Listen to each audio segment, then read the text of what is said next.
함께 읽은 사도행전 본문을 가지고 함께 나눌 말씀의 제목은 침묵하지 않는 교회입니다. 침묵하지 않는 교회.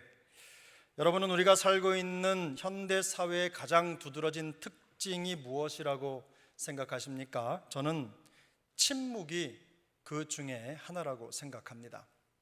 1970년대 중반에 독일의 정치인 엘리자베스 노웰 마이어라고 하는 노이만이라고 하는 분이 계셨습니다. 이분이 침묵의 나선 이론을 주장해서 화제가 되었습니다. 다수 의견은 점점 더 커지고 소수 의견은 점점 더 위축되어 결국 사회 전체가 하나의 의견만 존재하는 것처럼 침묵하게 되는 현상, 이것을 침묵의 나선이라고 부른 것입니다. 이런 사회 속에서는 개인적으로나 사회적으로 어떤 불이익을 당할 두려움 때문에 스스로 말문을 닫아버리는 현상이 당연한 일상으로 나타나게 됩니다. 목사이기 이전에 한 사람의 기독교 신자로서 요즘 시대를 살면서 느끼는 것은 점점 더 복음을 전하는 일이 어려운 시대가 되어가고 있다는 것입니다. 생명의 진리를 외치는 기독교가 점점 더 소수 의견으로 전락해 가고 있다는 인상을 지울 수가 없기 때문입니다. 종교 이야기는 하지 마세요. 이게 요즘 젊은 친구들 사이에서는 불문율입니다. 심지어는 우리 아이들조차도 친구들 만나면 아빠 전도하지 마세요, 이렇게 말하는 일이 다반사입니다. 요즘 세대의 특징인 거죠. 개인의 의견에 대한 조롱, 비웃음에 대한 두려움도 있습니다. 말을 했다가는 좋은 관계가 틀어져서 비난으로 돌아오지는 않을까 하는 염려도 있습니다. 상황이 이렇다 보니 반사적으로 입을 닫아버리는 것입니다. 교회도 예외는 아닙니다. 복음을 전파하는 것이 교회의 당연한 사명임에도 전도를 하는 것이 종교를 강요하는 사회적 기피 현상으로 비춰지는 것입니다. 그래서 자꾸만 피하게 되는 거죠. 전도하고 복음 전하는 게 당연한 것인데 그것이 자꾸 부담이 되는 거예요. 상대방을 불편하게 하고 혹은 어렵게 할까 봐. 자유를 주려고 하는 것인데, 생명을 주려고 하는 것인데 그것에 대한 자신감이 자꾸만 떨어지는 것입니다. 사회 현상이죠.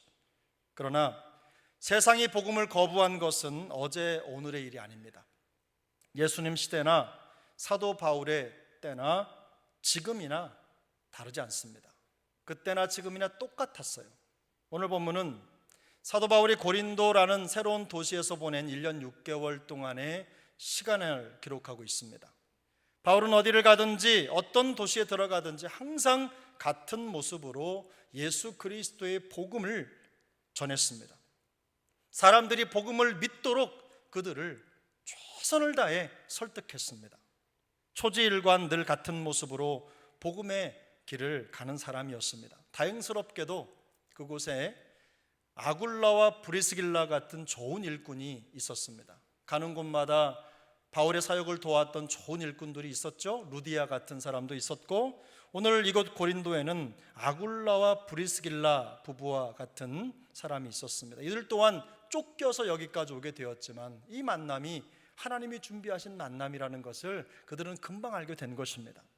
사역에서 이런 귀한 만남은 큰 힘과 격려가 됩니다. 좋은 동역자들과 함께 사역한다는 것은 정말 행복한 일이죠. 또 이런 성도들은 그 존재 자체로 사역에 큰 위로가 됩니다. 우리 본문 5절 6절을 보겠습니다. 5절 6절. 실라와 디모데가 마게도냐로부터 내려오매 바울이 하나님의 말씀에 붙잡혀 유대인들에게 예수는 그리스도라 밝히 증언하니 그들이 대적하여 비방하거늘 바울이 옷을 털면서 이르되 너희 피가 너희 머리로 돌아갈 것이요 나는 깨끗하니라. 이후에는 이방인에게로 가리라 하고. 잠시 떨어져 있던 실라와 디모데가 고린도 사역에 합류했습니다. 이들이 합류하면서 바울에게 조금 더 시간이 생겼어요. 그래서 바울은 말씀 사역에 더욱더 매진하게 됩니다. 하지만 난관이 전혀 없었던 것은 아닙니다. 어딜 가나 복음을 거부하고 사역을 방해하는 사람들이 있게 마련입니다. 공교롭게도 이 방해꾼들은 같은 유대인들로 사도 바울이 누군지 이미 잘 알고 있는 사람들이었어요. 더 메시지라고 하는 성경을 번역해서 잘 알려진 유진 피터슨 목사님은 오늘 본문 5절 6절을 다음과 같이 번역을 했습니다. 제가 읽어드려 보겠습니다. 마케도니아에서 실라와 디모데가 오자 바울은 말씀을 전하고 가르치는 일에 전념할 수 있었다. 그는 예수가 하나님이 메시아라는 사실을 유대인들에게 설득시키려고 애썼다. 그러나 뜻대로 되지 않았다. 유대인들이 한 일이라고는 사사건건 논쟁을 일삼고 그의 말을 반박하는 것이 전부였다. 몹시 화가 난 바울은 결국 그들에게 크게 실망해서 소용없는 일로 여기고 손을 뗐다. 그가 말했다. 그렇다면 여러분 마음대로 하십시오. 여러분이 뿌린 씨앗은 여러분이 거두게 될 것입니다. 이제부터 나는 다른 민족을 위해 내 시간을 쓰겠습니다. 본문 6절에 보면 대적하여라는 말이 있는데요, 이 말은 전쟁에서 적을 상대로 전열을 펼치는 모습을 나타내는 단어입니다. 그리고 비난했다라는 말은 신성을 모독했다라는 뜻으로 해석해서 하나님을 욕하는 사람들을 언급할 때 주로 사용했습니다. 하지만 이 본래 헬라어에서 이 단어는 누군가를 중상모략하는 저속한 말들의 총칭입니다. 비난이나 비방은 상대의 가치를 무시하거나 업신여기는 모든 언사를 가리킵니다. 사실 그들은 하나님을 모독한 게 아니라 바울을 비방했습니다. 바울을 비방하면서 이 단어를 쓰고 있는 거예요. 그러나 하나님의 말씀과 복음을 전하는 바울을 비난하고 비방했다는 것은 그가 전하는 하나님을 모독하는 것과 다르지 않습니다. 바울을 비난하면서 그가 전하는 하나님의 말씀을 받아들이고 순종할 수 없기 때문입니다.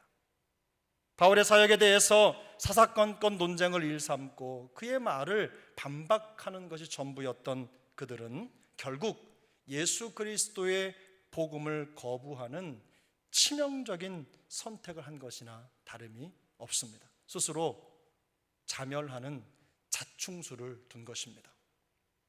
바울은 옷을 털었습니다.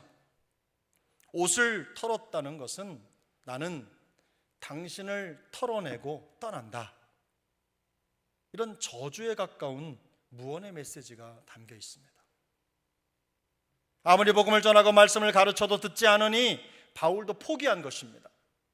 바울은 이 행동에 곁들여서 하나님을 거부한 그들에게 심판이 임할 거라고 경고하고는 다른 곳으로 떠났습니다. 회당을 나온 것이죠. 그런데 바울이 유대인들의 거센 공격을 걱정해야 할 일이 또 생겼습니다. 오늘 본문 7절 8절인데요 7절 8절 함께 읽겠습니다. 거기서 옮겨 하나님을 경외하는 디도 유스도라 하는 사람의 집에 들어가니 그 집은 회당 옆이라. 또 회당장 그리스도버가 온 집안과 더불어 주를 믿으며 수많은 고린도 사람도 듣고 믿어 세례를 받더라.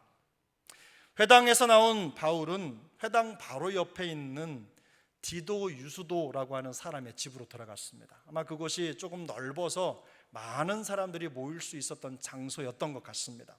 그곳에서 바울은 변함없이 복음을 전하고 말씀을 가르쳤습니다. 놀라운 것은 회당은 텅텅 비어 조용한데 바로 그 옆집에서 사람들이 바글바글 모여서 말씀을 듣고 복음에 순복하며 하나님을 예배하는 아주 기이한 광경이 펼쳐진 것입니다.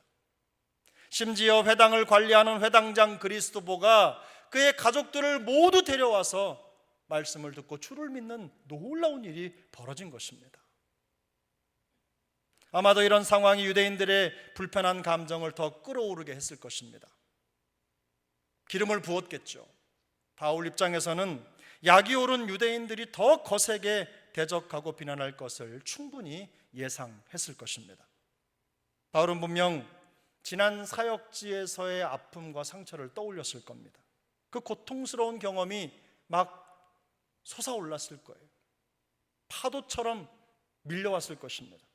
또 그런 일이 되풀이될까 봐 마음속에 염려가 되었을 거예요. 우리가 놓쳐서는 안 되는 중요한 것 중에 하나가 뭐냐면 어디까지나 바울도 사람이라는 겁니다. 바울도 밥 안 먹으면 배고프고 매 맞으면 아픕니다. 차가운 감방에 들어가면 고통스럽고 힘든 거예요.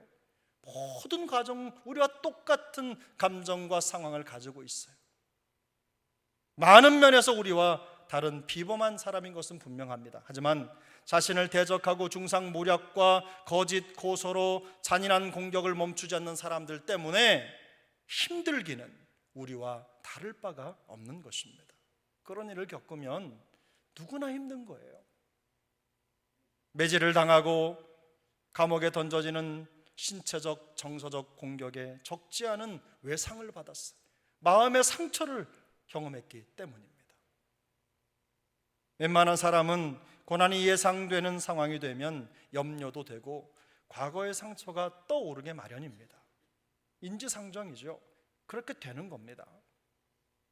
바울은 예상했던 암담한 상황 속에서 밀려오는 불안과 염려를 넘어서기 위해서 자기 자신과 치열한 씨름을 했을 것입니다. 이런 복잡한 생각들로 잠을 이루지 못하고 뜬 눈으로 지새우던 그 밤에 주님께서 환상 가운데 바울에게 말씀하셨습니다. 저는 이 9절과 8절 사이에 그 바울의 심정이 느껴졌어요. 얼마나 고통스럽고 힘든 시간을 지냈을까?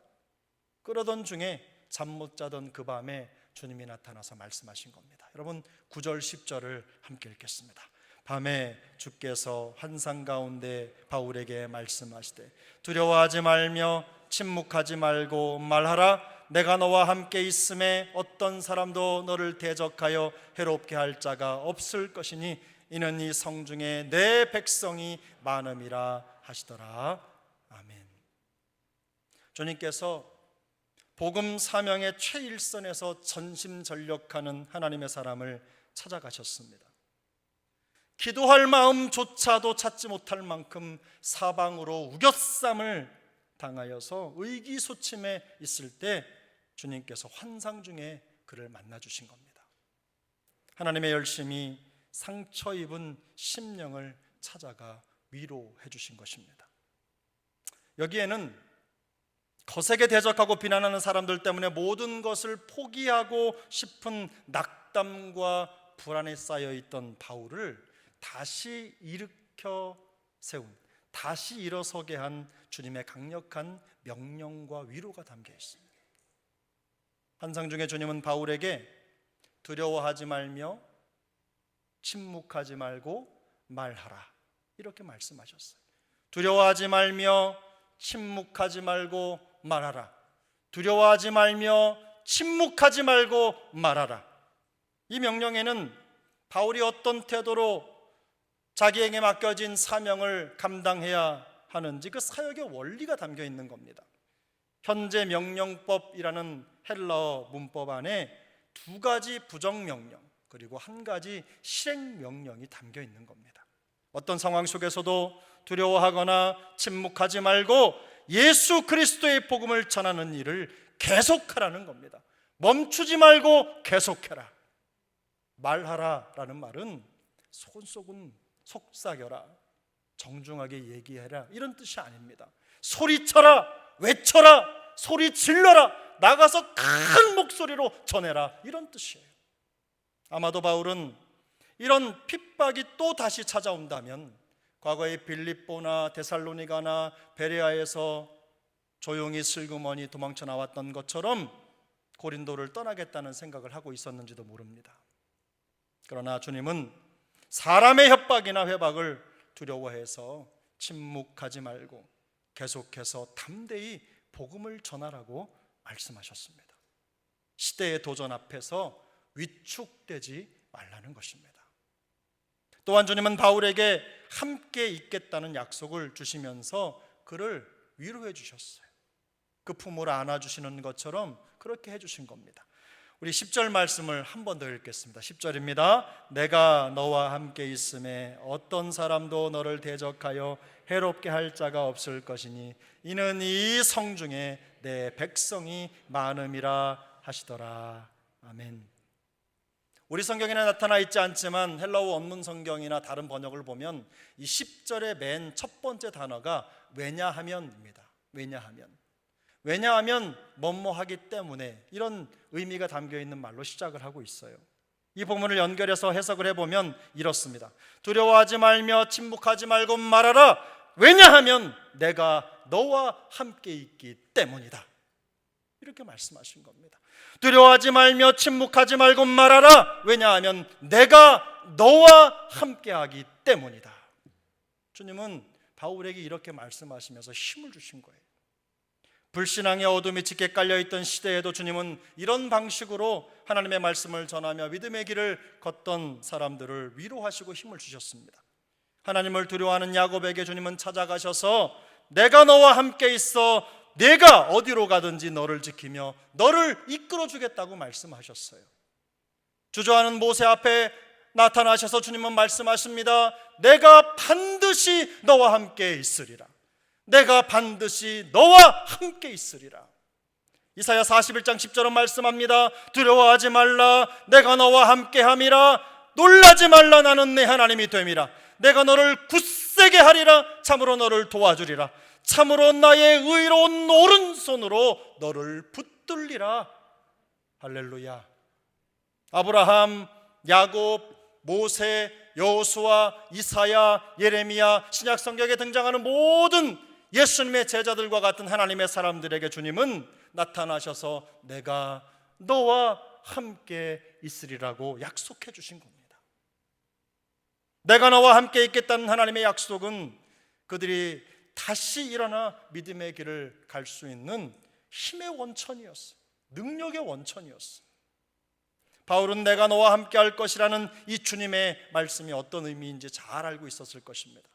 지난 시간 수많은 우여곡절을 겪으면서 여기까지 온 바울, 하나님의 부르심을 받은 그 바울의 심령에는 하나님이 함께 하신다는 것이 어떤 의미인지 너무나 선명하게 기록되어 있는 것이죠. 하나님과 오랜 단절 속에서 죄와 어둠 속에 두려워하며 살아가는 인간들에게 임마누엘로 이 땅에 오신 예수님은 구원과 생명의 표지였습니다. 우리 구주 예수 그리스도 임마누엘, 우리와 영원히 함께 하실 그 주님은 우리의 생명이요 구원이십니다. 바울에게도 마찬가지입니다. 주님이 함께 하시는 임재의 약속만큼 그에게 더 강력하고 큰 위로는 없었을 것입니다. 주님은 바울에게 어떤 사람도 너를 대적하여 해롭게 할 자가 없을 것이니 이는 이 성중에 내 백성이 많음이라 라는 말을 덧붙여 주셨어요. 내 백성이 많다는 말은 두 가지 의미로 해석이 됩니다.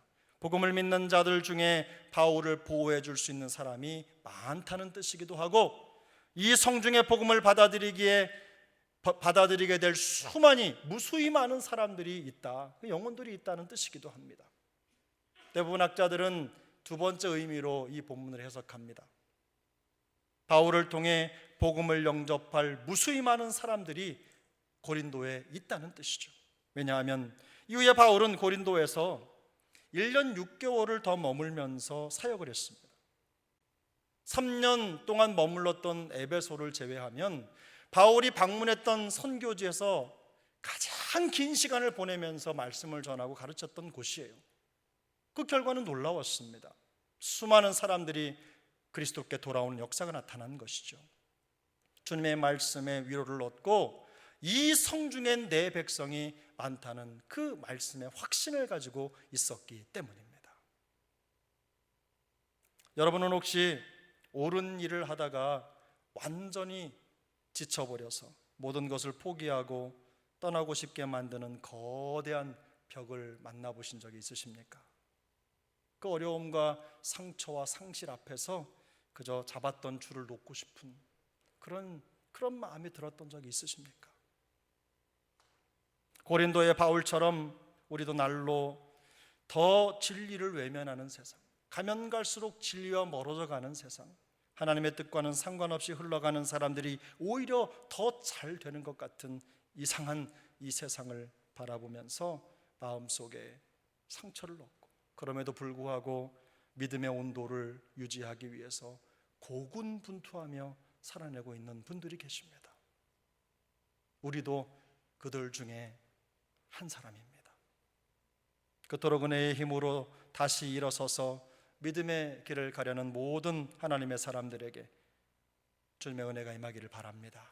주님께서 그들 모두를 꼭 붙잡아 주시기를 소망합니다.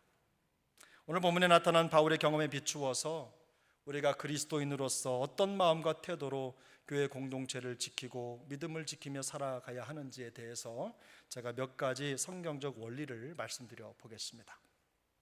첫째, 모든 상황 속에서 일어날 수 있는 반대의 현실을 인정하고 예상하라. 모든 상황 속에서 일어날 수 있는 반대의 현실을 인정하고 예상하라. 흔히 하는 말로 100%는 없다, 늘 반대는 있다.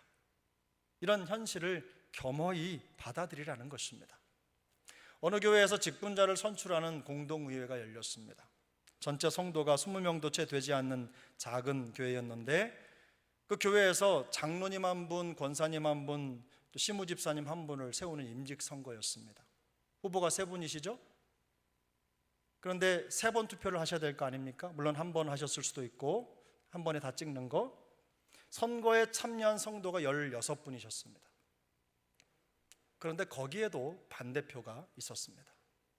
모두 다 반대표를 받은 겁니다. 한 분은 한 표, 한 분은 두 표, 이렇게 반대표를 받은 거예요. 바울은 하나님이 부르신 대로 정확하게 순종하고 있었지만 그를 대적하고 비방하는 사람들을 만났습니다.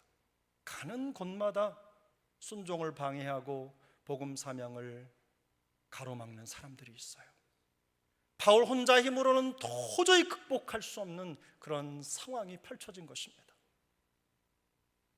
성경은 바울의 대적자들이 사사건건 논쟁을 일삼고 그의 말을 반박하며 그를 중상모략했다고 전합니다. 말해서 안 되면 편을 만들고 말을 옮기고 살을 붙여서 공격하는 거예요. 끝나지 않습니다. 넘어질 때까지, 무너질 때까지 계속하는 거예요. 화가 난 바울은 옷에 먼지를 털듯이 그들을 포기할 정도였으니 그 상황을 가히 짐작할 만합니다. 이처럼 가장 위대한 사도조차도 반대에 부딪히고 탈진을 경험하는 사실이 위로가 되기는 합니다. 중요한 것은 이런 일이 우리에게도 얼마든지 일어날 수 있다는 거예요. 우리에게도 얼마든지 이런 일이 일어날 수 있다는 것을 인정하고 예상해야 한다는 것입니다. 예상해도 실제로 겪게 되면 힘들지만 아무런 준비 없이 속수무책으로 당하지는 않을 것입니다. 우리 교회 현실만 봐도 그렇습니다. 우리 교회 바로 앞에 여기 밑에 내려가면 신천지 이단이 또아리를 들고 자리를 잡았습니다. 우리와 상관없는 집단이 아닙니다. 저는 운전하거나 지나갈 때 그걸 볼 때마다 우리 교회가 저들의 목표구나, 이런 생각을 하면서 거기를 쳐다봐요. 언제 어떤 틈을 타서 기상천외한 방법으로 우리 교회를 공격할지 모르는 일입니다. 그들은 우리의 빈틈을 찾기 위해서 전략적으로 또 전술적으로 우리의 일거수일투족을 살필 것입니다. 우리에게 있는 조그만 틈을 찾아서 비집고 들어갈 거예요. 불평하는 말, 마음속에 이런저런 불협한 마음들을 틈타고 우리에게 들어올지도 몰라요. 우리 역시도 이런 엄중한 현실을 인정하고 예상하면서 경계하고 대비해야 하는 것입니다. 마귀에게 틈을 주지 말라는 성경 말씀을 깊이 새겨야 할 것입니다.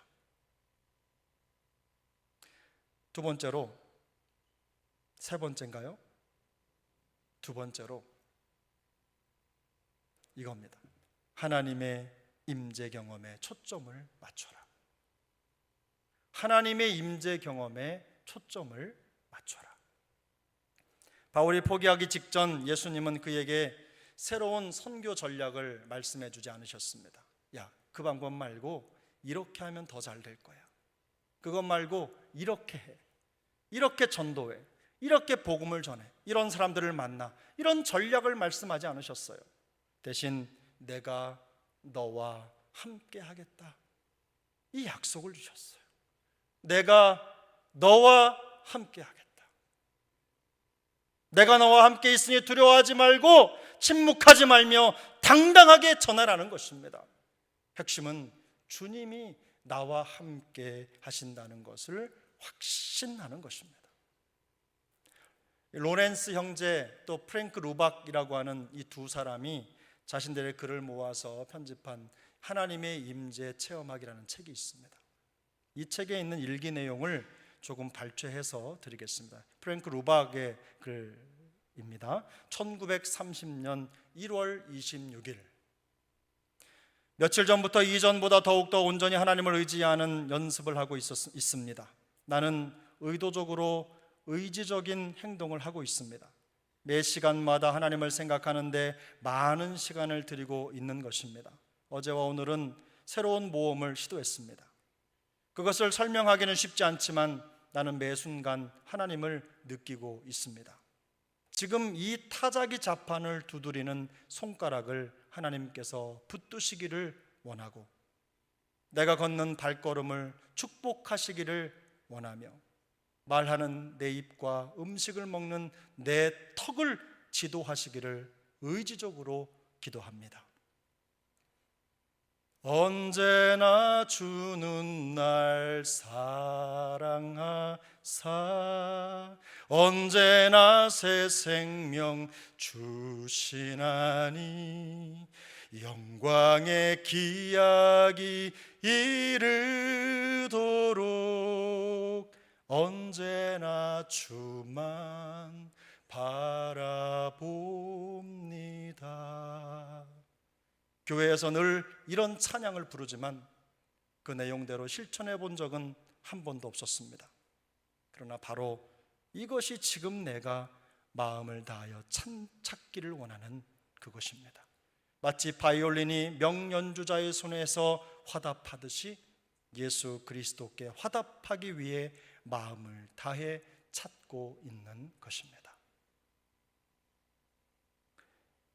이 형제의 고백처럼 우리의 모든 일상 속에서 주님의 임재를 경험할 수 있도록 초점을 맞춰 보시길 바랍니다. 작은 것 하나에 어떤 것도 하나님이 모르시는 게 없다는 것을 기억하시고 하나님이 나와 함께 하신다는 것을 확신하면서 그것이 고난이든 혹은 병석이든 기쁨이든 어떤 자리든 주님의 초점, 주님의 임재의 초점을 맞춰 보시기를 예수님의 이름으로 권면합니다. 마지막 세 번째로 하나님께서 모든 상황을 통제하고 계시다는 것을 확신하라입니다. 하나님께서 모든 상황을 통제하고 계시다는 것을 확신하라. 바울은 훗날 고린도 교회 성도들에게 보내는 편지에서 고린도전서 2장 3절이죠. 이런 말을 합니다. 내가 너희 가운데 거할 때에 약하고 두려워하고 심히 떨었노라. 내가 약하고 두려워하고 심히 떨었노라. 자신의 심경을 고백하고 있는 것입니다. 그만큼 모든 것이 쉽지 않은 상황이었음을 짐작할 수 있는 대목입니다. 그럼에도 바울은 고린도에서 1년 6개월을 더 머물면서 하나님의 말씀을 가르치고 수많은 사람들을 그리스도께 인도했습니다. 이후로도 바울은 유대인들의 중상모략으로 큰 위기를 직면했지만 하나님은 그가 생각하지 못한 방법으로 그를 건져내셨어요. 갈리오라고 하는 이방인 총독이죠. 아가야의 총독을 통해서 바울을 보호하시고 그를 건져내셨습니다. 어떤 사람도 너를 대적하여 해롭게 할 자가 없을 것이라 라는 이 말씀을 약속대로 이루어 주신 것입니다. 이 사건을 통해 바울은 하나님이 모든 상황을 통제하고 계시다는 사실을 더욱 확신할 수 있었습니다. 주님은 이렇게 말씀하셨습니다. 마태복음 10장 29절입니다.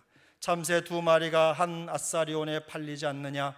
그러나 너희 아버지께서 허락하지 아니하시면 그 하나도 땅에 떨어지지 아니하리라. 함께 읽겠습니다. 참새 2마리가 한 아사리온에 팔리지 않느냐? 그러나 너희 아버지께서 허락하지 아니하시면 그 하나도 땅에 떨어지지 아니하리라. 아멘. 이 아사리온이라고 하는 건 제일 작은 단위인 거예요. 가장 비천한 거라는 뜻이죠. 하나님은 그것조차도 잊지 않으시고 놓지 않는다는 뜻이에요. 모든 이 세상의 역사에 관여하시고 통치하시고 주관하시는 하나님이라는 뜻입니다. 이처럼 우리와 연결된 모든 상황을 하나님이 직접 통제하고 계시다는 것을 확신할 때 두려움 없는 믿음의 길을 당당히 걸어가게 되는 것입니다. 우리 모두가 바울의 경험을 통해 주시는 이 원리를 잘 실천해서 높은 믿음의 온도를 유지할 수 있기를 바랍니다. 그래서 흔들림 없이 신앙의 자리를 견고히 지켜갈 수 있기를 예수님의 이름으로 축복합니다. 올해로 우리 세종안교회가 설립 47주년이 되었습니다. 사람 나이로 치면 중년이 훌쩍 넘어가고 있는 것입니다. 어느 권사님의 말씀을 들어보니까 47년이 되기 6개월 전부터, 그러니까 설립 예배를 드리기 6개월 전부터 성도님들이 어느 집 2층에 모여서 기도하고 교회를 시작했대요. 그건 따지면 48년이 돼가는 겁니다. 지난 세월 숱한 어려움들도 있었지만 잘 극복하고 오늘에 이르게 하신 하나님께 모든 영광을 올려드립니다. 그러나 바라는 것은 앞으로 하나님의 임재 경험이 풍성한 우리 교회와 성도가 되는 것입니다. 일상에서 경험하는 주님의 임재 경험을 통해서 두려워하지 말며 침묵하지 말고 말하라고 명하신 주님의 명령에 더욱 순종하는 우리 개인과 우리 공동체와 교회가 되기를 바라는 것입니다. 기울어진 운동장처럼 대적과 비방이 일상이 된 세상을 두려워하거나 불의에 침묵하지 않고 담대하게 그리스도의 복음을 전파하는 우리 교회 될 수 있기를 소망합니다. 어려움이 없지는 않겠지만 우리와 함께 하실 주님이 모든 것을 이기는 우리의 능력이 되실 줄로 믿습니다. 앞으로 더 많은 시간을 달려야 할 우리 교회가 모든 상황을 앞서 인도하실 주님을 더욱 의지하면서 수많은 하나님의 백성들을 그리스도께 인도하는 그야말로 열방의 빛으로 주님 오시는 그날까지 쓰임받게 되기를 예수님의 이름으로 축복합니다.